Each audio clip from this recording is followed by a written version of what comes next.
രചന Lakshmi MS. അവതരണം ഷാഹുൽ മലയിൽ. Editing Shereej Poonoor. Congratulation ജോ, നിങ്ങളൊരു അച്ഛനാവാൻ പോകുന്നു. അകത്ത് മുറിയിലെ പരിശോധന കഴിഞ്ഞ് ഇറങ്ങി വന്നപ്പോഴായിരുന്നു ഇച്ചനോട് ഡോക്ടർ പറയുന്നത് കേട്ടത്. ഇച്ചന്റെ മുഖത്തേക്ക് ഞാനൊന്ന് നോക്കിപ്പോയി. ഫ്യൂസായി പോയ ബൾബിൽ വോൾട്ടേജ് വന്ന പോലെ ഇരിക്കുന്ന മുഖം. നല്ല ക്ഷീണമുണ്ട് ആൾക്ക്. ഞാൻ കുറച്ച് ടോണിക്ക് പ്രിസ്ക്രൈബ് ചെയ്യാം, ഇനി അടുത്ത ചെക്കപ്പിന് വന്നാൽ മതി. പുഞ്ചിരിയോടെ ഡോക്ടർ അത് പറയുമ്പോഴും ഇച്ചൻ എന്നെ തന്നെ നോക്കിയിരിക്കുന്നുണ്ടായിരുന്നു. ആശുപത്രിയിൽ നിന്ന് ഇറങ്ങിയപ്പോഴും ബൈക്ക് സ്റ്റാർട്ട് ചെയ്യുമ്പോഴുമൊക്കെ ഡോക്ടർ പറഞ്ഞ വാക്കുകൾ തന്നെയായിരുന്നു മനസ്സിൽ. ഇനി 7 മാസം കൂടിയുള്ള കോഴ്സ് തീരാൻ ട്രെയിനിങ്ങിനായി ഹൈദരാബാദിൽ പോകാൻ ഒരുവിധം കാല് പിടിച്ചാണ് ഇച്ഛൻ സമ്മതിച്ചത്. നീ കേൾക്കുന്നില്ലേ ലക്ഷ്മി? എന്തൊക്കെയോ പറയുന്നുണ്ടായിരുന്നു തോന്നുന്നു. ആ കേൾക്കുന്നുണ്ട്. വെറുതെ ഒരു മറുപടി നൽകി. ഇനി മുതൽ ഫോണൊന്നും അധികം ഉപയോഗിക്കണ്ട. രാത്രി ഉറങ്ങാറാകുമ്പോൾ ഹെഡ്ഫോൺ വെച്ചുള്ള പാട്ട് കേൾക്കുന്നുണ്ടല്ലോ, അതങ്ങ് നിർത്തിയേക്കണം. രാവിലെ ഒന്നും കഴിക്കാതെ കോളേജിലേക്ക് പോകുന്ന ഇനി കണ്ടേക്കരുത്. വിശന്നിരിക്കരുത്.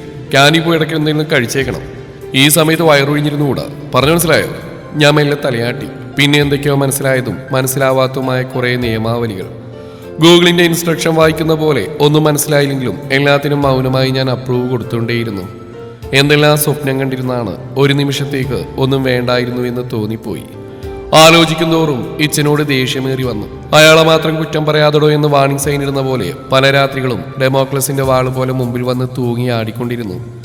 ആശുപത്രിയിൽ നിന്ന് വീട് വരേക്കുള്ള യാത്രയിൽ കുഞ്ഞിന്റെ നൂലുകെട്ട് വരെയുള്ള കാര്യങ്ങൾ വിഭാവനം ചെയ്യുന്ന ഇച്ചനോട് സത്യത്തിൽ എനിക്ക് വല്ലായ്മ തോന്നി. എന്റെ കാര്യം ചിന്തിക്കുന്നേയില്ല.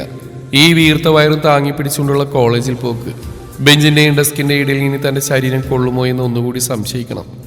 ജനിച്ചപ്പോഴേ കൂടെ ജനിച്ച തടിയാണ്. അതൊന്ന് കുറക്കാൻ തോന്നിയത് തന്നെ ഈ ബൈക്ക് ഓടിക്കുന്ന മനുഷ്യൻ മെക്കാനിക്സിന്റെ ടെക്സ്റ്റും ഒരു ചോക്ക് പെട്ടിയും കൊണ്ട് ക്ലാസ്സിൽ ആദ്യമായിട്ട് വന്നപ്പോഴും ആംഗിളും ഡയമെൻഷൻസും റിസോൾവിങ്ങും ഒക്കെ ബോർഡിൽ വെന്നിക്കൂടി പാറിക്കുമ്പോൾ തിങ്കൾ മുതൽ വെള്ളി വരെ അയാളിടുന്ന ഷർട്ടിന്റെ നിറം നോക്കിയിരിക്കലുമായിരുന്നു എൻ്റെ മെക്കാനിസം. ആദ്യമായിട്ട് ചോക്കുകൊണ്ട് ഏറി കിട്ടിയപ്പോഴായിരുന്നു നിശബ്ദമായിരുന്ന എൻ്റെ പ്രേമം അയാൾക്ക് അസഹനീയമാണെന്ന് ഞാൻ തിരിച്ചറിഞ്ഞത്. ഇതിന്റെ ബെൻഡിങ് മൊമെന്റും ഷിയർ ഫോഴ്സും ഒന്ന് കാൽക്കുലേറ്റ് ചെയ്താൽ. അപ്രതീക്ഷിതമായ അയാളുടെ ചോദ്യത്തിന് ഞാൻ മറുപടി പറഞ്ഞ അയാളെ ഞെട്ടിച്ച് കളഞ്ഞു. ശരിയായ ആൻസർ പറഞ്ഞല്ല. ഷർട്ടിന്റെ മുകളിലെ ബട്ടൺസ് പൊട്ടിയിരിക്കുന്നുവെന്ന് പറഞ്ഞ് മാത്രമേ ഓർമ്മയുള്ളൂ. അന്നത്തെ ദിവസം മുഴുവൻ വെളിയിൽ നിന്ന് നോക്കിക്കണ്ട് തൃപ്തിപ്പെടേണ്ടി വന്നു. വാശി പിടിച്ചൊരു പ്രണയം. വിവാഹാലോചന മുറുകിയപ്പോഴായിരുന്നു പ്രണയമുണ്ടെന്ന് അച്ഛനോട് തുറന്നു പറഞ്ഞത്. ജാതി മതഭേദത്തോട് വീട്ടുകാർക്ക് വലിയ താല്പര്യമില്ലാത്തതിനാലും വലിയ പുരോഗമന ചിന്താഗതി വെച്ച് പുലർത്തുന്ന കുടുംബമായതുകൊണ്ടും ദേഹത്തോരോ ചൂരലുകളായ എതിർപ്പുകൾ ഒടിഞ്ഞു പൊട്ടി. പെങ്ങളെ വഴിതെറ്റിച്ചതിന് ചോദിക്കാൻ ചെന്ന വലിയേട്ടിന് മുമ്പിൽ അന്താളിച്ചെന്ന ഇച്ഛന്റെ മുഖം ഇന്നും ഓർമ്മയിലുണ്ട്. ഞാൻ തന്നോടൊപ്പോഴാണ് ലക്ഷ്മി ഇഷ്ടമാണെന്ന് പറഞ്ഞിട്ടുള്ളത്. ഞാൻ പഠിപ്പിക്കുന്ന ഒരു സ്റ്റുഡന്റ്, അത് മാത്രമാണ് എനിക്ക് താൻ. സ്വകാര്യ സംഭാഷണങ്ങൾ തുടങ്ങിയത് ആ ഒരു വാചകത്തിലൂടെയായിരുന്നു. മുഖം പൊത്തിയുള്ള പൊട്ടിക്കരച്ചിലിനിടയിലും നടുവിരിൽ അടർത്തി മാറ്റി ഞാൻ ഇച്ഛന്റെ മുഖം വീക്ഷിച്ചു. മഞ്ഞുരുകുന്നുണ്ടെന്ന് മനസ്സിലായി. ഒന്നും പറയാതെ അന്ന് അവിടെ നിന്ന് പോയെങ്കിലും പ്രതീക്ഷയോടെ ഞാൻ കാത്തു.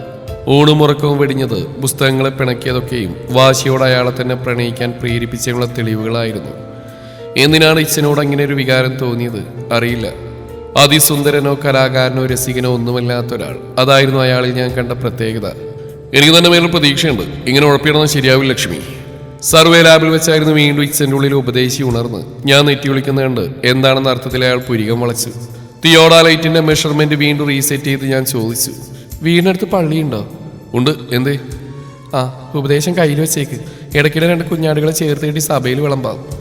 പതിവ് പോലെ അയാളുടെ വഴക്ക് പ്രതീക്ഷിച്ചെന്ന് എനിക്ക് പകരമായി കിട്ടിയത് ഒരു പൊട്ടിച്ചിരിയായിരുന്നു. നീ ഒരു കാന്താരിയാണ്, അല്ലാത്തൊരു പെണ്ണ്. മാഷ് തൽക്കാലം ഒരു കാര്യം ചെയ്യും, നിന്നിടത്ത് തന്നെ പോയി നിൽക്ക്, ഞാൻ ഫോക്കസ് ചെയ്യട്ടെ. അപ്പൊ നീ മാർക്ക് ചെയ്ത പോയിന്റ്സ് അല്ലേ ഫോക്കസ് ചെയ്യുന്നത്? ഇതുവരെ അല്ല. നന്നായിട്ടൊന്ന് ചിരിച്ചു കാണിച്ചു കൊടുത്തു. അവസാന ആത്മഹത്യാ ഭീഷണി മുഴക്കിയും കൃത്രിമ നിരാഹാരം നടത്തിയുമൊക്കെ ഇച്ഛനെന്ന ഡിഗ്രി ഞാൻ നേടിയെടുത്തു. എന്നാലും ഒരു പെണ്ണായിട്ട് കൂടി നീ എന്റെ മുഖത്തോക്കി ഇഷ്ടമാണെന്ന് പറഞ്ഞല്ലോടി. പെണ്ണാണെങ്കിൽ എന്താ ഇഷ്ടം തോന്നില്ലേ? പറയേണ്ട സമയത്ത് പറഞ്ഞില്ലെങ്കിലേ മാമോദീസ മുഖ്യ ഏതെങ്കിലും പെണ്ണോ നിങ്ങളെ കൊണ്ടുപോകാൻ തോന്നി. അതുകൊണ്ട് കണ്ണും പൂട്ടി അങ്ങ് പറഞ്ഞു. പലപ്പോഴും ഇച്ഛൻ്റെ പൊട്ടത്തരങ്ങൾക്കെല്ലാം അറിഞ്ഞുകൊണ്ട് കൂട്ടുനിന്നു. പല വഴക്കുകളും ഇച്ഛൻ്റെ പക്വത കൊണ്ട് മാത്രം അതിരുവിടാതെ ഒരു ചുംബനത്തിലും ആലിംഗനത്തിലും കലാശിച്ചു. ഇച്ഛ വണ്ടി സൈഡിലൊതുക്ക്, ഞാൻ പെട്ടെന്ന് പറഞ്ഞു. എന്തുപറ്റി? വോമിറ്റ് ചെയ്യണോ? മറുപടിയൊന്നും പറയാതെ ഞാൻ ഇറങ്ങി. ലക്ഷ്മി നിന്നോടോ ചോദിച്ച് വിശക്കുന്നുണ്ടോ നിനക്ക്? അത് കുടിക്കാൻ എന്തെങ്കിലും വേണോ?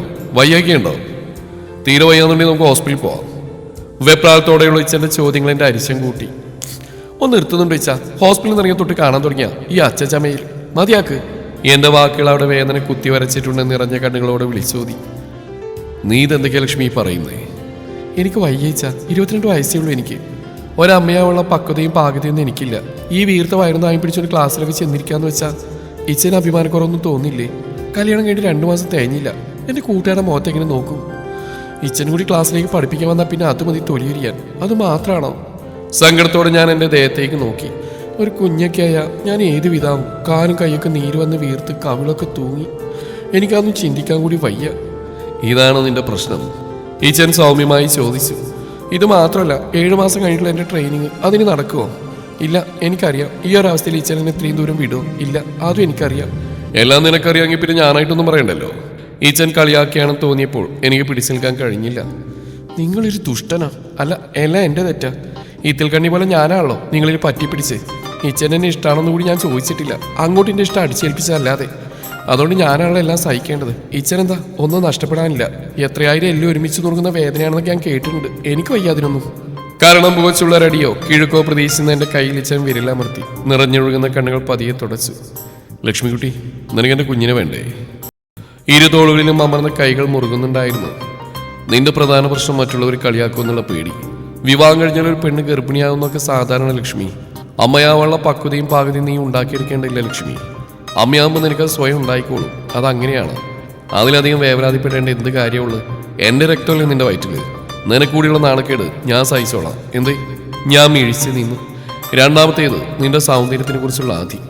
നീ സുന്ദരിയാണെന്ന് എനിക്കിതുവരെ തോന്നിയിട്ടില്ല. പരുഷമായി ഈച്ചൻ മുഖത്തടിച്ച് പറഞ്ഞു. നോക്കേണ്ട, കാനീട്ട പറഞ്ഞു. നീ സുന്ദരിയാണെന്ന് ഞാൻ ഇതുവരെ പറഞ്ഞിട്ടുണ്ടോ? ഇല്ലെന്ന് തലയാലിപ്പിച്ചു. പക്ഷേ ഇനിയുള്ള ഓരോ ദിവസം ഞാൻ പറയും നീയാണ് ഈ ലോകത്തിലെ ഏറ്റവും വലിയ സുന്ദരിയെന്ന്. ഒട്ടിക്കിടക്കുന്ന നിന്റെ വയറിനേക്കാൾ അതിലെൻ്റെ കുഞ്ഞിനെ കിടത്തുമ്പോൾ വിസ്താരം കൂടുകയാണെങ്കിൽ അതാണ് സൗന്ദര്യം. നിന്റെ കൈകളും കാൽവണ്ണിയും നീരുവന്ന് ചുമക്കുമ്പോഴാണ് നിന്റെ സൗന്ദര്യത്തിന് മാറ്റേറുന്നത്. ഓരോ ദിവസവും വീർത്തിടുക്കി കറക്കുന്നതിൻ്റെ കഴുത്തിൽ എൻ്റെ മിന്നിടക്കുന്നതായിരിക്കും എനിക്കിഷ്ടം. നിന്റെ ഇരുകവിളുകളിലും ക്ഷീണത്തിൻ്റെയും വിയർപ്പിൻ്റെയും താട തൂങ്ങുമ്പോഴാണ് നിന്റെ കവിളൊന്ന് ചുംബിക്കാനെങ്കിൽ എനിക്ക് തോന്നുന്നു. ഇപ്പൊ നോക്കി, നേരെ ചൊവ്വ അടി തരാൻ കൂടി സ്ഥലമില്ല. ഈച്ചൻ ഊറി ചിരിച്ചു. എനിക്കും ചെറുതായിട്ട് ചിരി വരുന്നുണ്ടായിരുന്നു. നീ ആർക്ക് വേണ്ടി അടി ചമയുന്നത്? എനിക്ക് വേണ്ടിയല്ലേ? ഞാൻ സമ്മതത്തോടെ തലകുനിച്ചു. 2 വർഷക്കാരൻ എന്നെ വീഴ്ത്താനായിട്ട് ഒരുങ്ങി വന്ന നിന്നെ ഇനി മുതൽ എൻ്റെ കൈകളും കൊണ്ട് എനിക്ക് ഒരുക്കണം. എൻ്റെ കുഞ്ഞു വരുമ്പോഴേ അവൾക്ക് കാണാനായിട്ട് നിന്നെ ഒരുക്കി നിർത്തണം. ആദ്യമായിട്ട് കാണുമ്പോൾ അവൾക്ക് തോന്നണം എൻ്റെ അമ്മ ഇത്ര സുന്ദരിയാണെന്ന്. ഞാൻ മെല്ലെ കണ്ണ് ചിമ്മി. അടുത്ത നിന്റെ ഭാവി. ഗർഭിണിയാവുന്ന ഒരു അസുഖമല്ല, ഒരവസ്ഥയാണ്. ദൂരേക്ക് പോകാതിരിക്കാൻ മാത്രം നിനക്ക് എന്ത് ആവശ്യതയാണുള്ളത്? ഞാൻ കൊണ്ടുപോകും നീ ആഗ്രഹിക്കുന്നിടത്തേക്ക്. നിനക്ക് വയ്യെന്ന് പറഞ്ഞാൽ പോലും പഠിക്കാതിരിക്കാൻ ഞാൻ സമ്മതിക്കില്ല. പോരെ? ഞാൻ മൗനം പാലിച്ചു. പക്ഷെ അവസാനമായിട്ട് പറഞ്ഞ എൻ്റെ ചങ്കി കൊണ്ടു. നീ തിൽക്കണ്ണിയാണെന്ന് എനിക്ക് തോന്നുന്നുണ്ടെങ്കിൽ അതെൻ്റെ പരാജയമാണ്. നിന്റെ വമ്പത്തരങ്ങളെല്ലാം കാണാനും അതിന് കൂട്ടു നിൽക്കാനൊക്കെ തന്നെയാണ് കൂടെ കൂട്ടിയത്. ഒരുപാട് ഇഷ്ടമായിട്ടാണ്. നീ അനുഭവിക്കുന്ന ചെറിയൊരു വേദന പോലും അതിൻ്റെ 1000 മടങ്ങായിട്ടാണ് എന്നെ മുറിവേൽപ്പിക്കുന്നത്. നിന്റെ എല്ലുകൾ നുറുങ്ങുമ്പോൾ എൻ്റെ സിരികളാവും പൊട്ടിയൊരുങ്ങുന്നത്. പറയാൻ എനിക്കറിയില്ല ലക്ഷ്മി. അത്രയും പറഞ്ഞുകൊണ്ട് ഈച്ചൻ എനിക്ക് മുഖം തരാൻ നിന്നപ്പോഴേക്കും എൻ്റെ ഹൃദയം വിന്ത് നീറി. ക്ഷമിക്കിച്ച, ഞാൻ അറിയാതെ എൻ്റെ അറിവില്ലായ്മ കൊണ്ട് ഓരോ പൊട്ടത്തരങ്ങൾ വിളിച്ചു പറഞ്ഞതാ. പൊട്ടിക്കരഞ്ഞുകൊണ്ട് ഞാൻ ഈച്ചനെ വരിഞ്ഞു മുറുക്കി. ഒന്നും മിണ്ടാതെ തിരിച്ച് എന്നെയും. നീയാണ് എനിക്ക് പ്രധാന ലക്ഷ്മി. ഈ വഴി 2ആയിട്ട് തിരികുകയാണ്. ഞാൻ പറഞ്ഞ് നിനക്ക് ഉൾക്കൊള്ളാൻ കഴിഞ്ഞിട്ടുണ്ടെങ്കിൽ വീട്ടിലേക്ക്, അല്ലെങ്കിൽ നിന്റെ ഇഷ്ടമാണ് പ്രധാനമെങ്കിൽ തിരിച്ച് ഹോസ്പിറ്റലിലേക്ക്. ഈച്ചൻ ക്ഷമയോടെ പറഞ്ഞു. 2ഇടത്തേക്കും വേണ്ട. ഞാൻ മുഖമുയർത്താൻ മന്ത്രിച്ചു. പിന്നെ എനിക്ക് വിശക്കുന്നുണ്ട്. ചിരിയോടെ ഞാനത് പറഞ്ഞപ്പോൾ ഈച്ചനിലേക്ക് ഒരു പുഞ്ചിരി പടർന്നിരുന്നു.